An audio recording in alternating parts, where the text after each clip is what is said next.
Baxın əziz insanlar, xüsusilə tələbələr və böyüklərə də keçəcəm. Gəlin sizi biraz qorxudum. Necə qorxudum? Bax, kuxnada yəqin ki qaz var da, yəni ümumiyyətlə isti əlinizi vurmusunuz. Və bu çox dəhşətli bir şeydir. Bu dünyada əlinizi vurursunuz, çəkmə ehtimalınız var. Amma o tərəfdə bu olmayacaq. Dünyanızın da cəhənnəmə dönməməsini istəyirsinizsə, mütləq bir şey yadda saxlayın. Sizi yaradan hər an, hər saniyə və harda olursanız olun, sizi görür. Baxın, atanız, ananız, qardaşınız, qohumlarınız sabah yanınızda olmaya bilər. Təhlükdə ola bilərsiniz. Yadınızda saxlayın. Sizin başınızın üstündə 24 saat dron gəzir.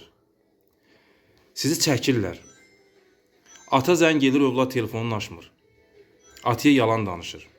Telefonumun zərətkası qutarıb. Sizi çəkdilər artıq.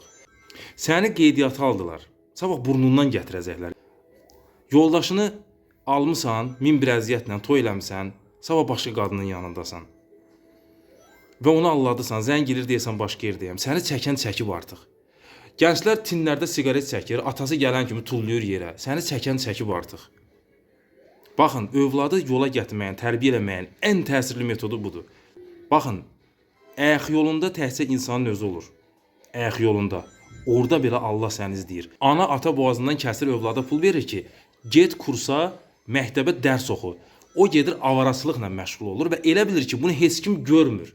Səni görən gördü artıq, qardaşım. Başa düşsənmi? İnsan bu bilinçlə ki, Allah məni hər saniyə görür və qeydini aparır. Bu qorxu ilə, bu məsuliyyətlə yaşasa və bir gün mən ona cavab verəcəm, məsuliyyəti ilə yaşasa, o insan dünyada uğurlu şəxs olar. Bax, tələbələr uğurun düsturun yazsınlar bir yerə. Uğurun düsturun deyirəm sizə. Həyatda başarılı insan olmaq, istədiyinizə nail olmaq istəyirsinizsə, uğurun düsturudur bu. İçində bunun nizam-intizam da var, ayıq-sayıqlıq da var, oxumaq da var, tərbiyə də var, hamısı var. Bax, bunu yazın. Allah Taala'nın mesajıdır yaratdığı bəndəsinə. Hər hansı halda və işdə olsan və hər nə iş görsəniz, ona məşğul olduğunuz zaman biz orada hazır və sizə şahidik.